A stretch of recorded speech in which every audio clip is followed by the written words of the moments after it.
Okay, good morning, Cookie Masters. So today, maggagawa tayo ng longganisa. Ito yung nakagawa na ako. So, ito siya. Ayan. Ito ingredient natin. Yan.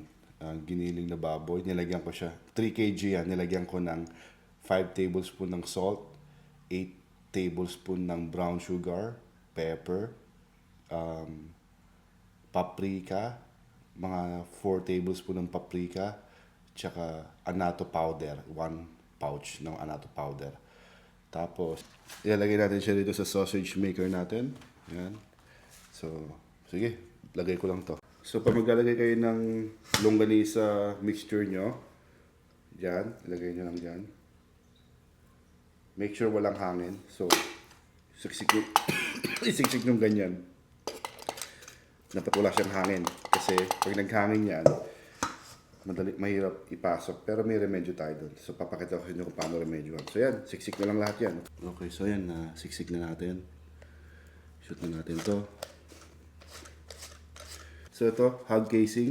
Yan yung gagamitin natin para ilagay yung longganisa mixture sa loob. Para ganito yung kakalabasan niya. Yan. So, ito siya. Hugasan yung maigi. Yan.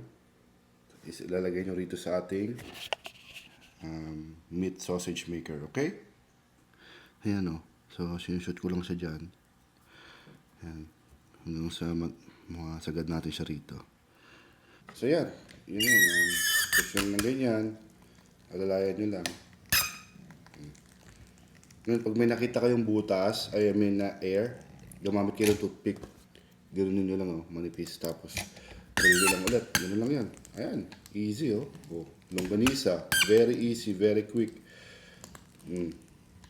Takes practice, pero masasabi din ko, wala tong preservative. So, mamaya papakita sa kanya yung itsura pag niluto. Okay? So, yan. Iikot na natin siya, oh. Yan lang. Ikot lang yan. Oh. Ikot.